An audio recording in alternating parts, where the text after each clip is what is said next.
कर्नाटक में हिजाब का मसला मौज़ूए बहस बना हुआ है। अब जबकि पीयूसी इम्तिहानात सर पर हैं, 9 मार्च से पीयूसी इम्तिहानात का आगाज होने वाला है। उससे कबल चंद मुस्लिम तालिबात ने, चंद बाहिजाब तालिबात ने अपने मुतालिका प्रिंसिपल्स के पास अर्जी दी है कि उन्हें हिजाब पहनकर एग्जाम्स लिखने की इजाजत दी जाए। बेंगलुरु रूरल, चिकबल्लापुर, उडुपी जैसे शहरों में इस तरह की दरखास्तें सामने आई है, जिसमें कहा गया है कि एग्जाम्स में उन्हें हिजाब पहनकर बैठने की इजाजत दी जाए।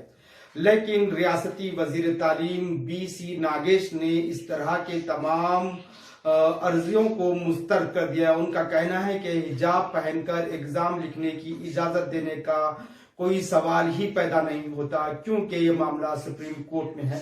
BC नागेश ने यह भी कहा है कि मैं नहीं समझता कि कोई सिर्फ हिजाब की वजह से कोई मुस्लिम लड़की या बाहिजाब लड़की एग्जाम में पार्टिसिपेट करने से इनकार कर देगी। मामला फिलहाल सुप्रीम कोर्ट में है। गुज़श्ता हफ्ते ही चीफ जस्टिस चंद्रचूड़ ने इस मामले की समाअत करने पर रजामंदी जाहिर की है।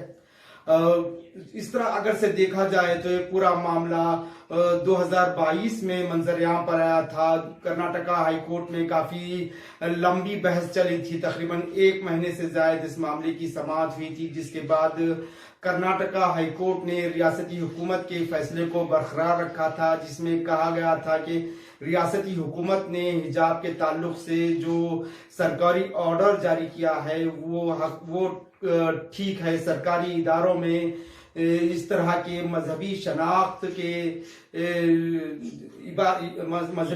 का लिबास पहनकर नहीं जा सकते। कर्नाटक हाई कोर्ट ने अपने तबसरे में यह भी कहा था कि हिजाब is not essential part of Islam, इस तरह के कहकर अर्जी गुजारों की दरखास्त को मुस्तरद कर दिया था। अब मामला सुप्रीम कोर्ट में भी गया था। गुज़श्ता अक्टूबर को सुप्रीम कोर्ट में मामला चला। सुप्रीम कोर्ट में दो रुकनी बेंच ने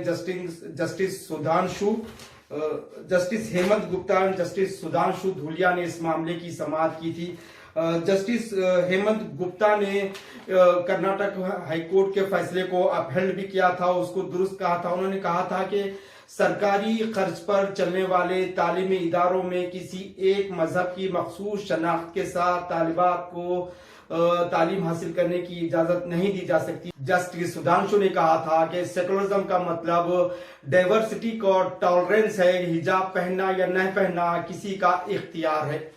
अब मिन जुमला 9 मार्च से, अब जबकि पीयूसी एग्जाम शुरू होने वाले हैं, अब जबकि लड़कियों की जानिब से, अर्जी गुजारों की जानिब से वकील ने सुप्रीम कोर्ट के सामने अर्जी दाखिल की है कि गुज़श्ता बरस ही कुछ लड़कियों ने सिर्फ हिजाब की बुनियाद पर एग्जाम नहीं लिखा था, इसलिए उनका 1 साल जाया हो गया है। इसलिए वो सुप्रीम कोर्ट से दरखास्त करते हैं कि इस मामले की जल्द से जल्द समाअत करे और उन्हें राहत दे। कानून के चौखटे में, आइन की रोशनी में किस तरह से उनको राहत मिल सकती है, उस तरह की राहत दे। और 9 मगर जिस तरह से एक सरकारी डिपार्टमेंट्स का कहना है कि इनके पास कोई आदाद शुमार नहीं है कि लास्ट ईयर कितनी लड़कियों ने सिर्फ हिजाब की बुनियाद पर एग्जाम से खुद को अलहदा रखा था, एग्जाम में शिरकत नहीं की है। ऑफिशियल्स का कहना है कि कास्ट और रिलीजन की बुनियाद पर उनके पास ऐसा कोई डाटा नहीं है कि किस मजहब के लोगों ने इस लास्ट ईयर एग्जाम नहीं लिखा था।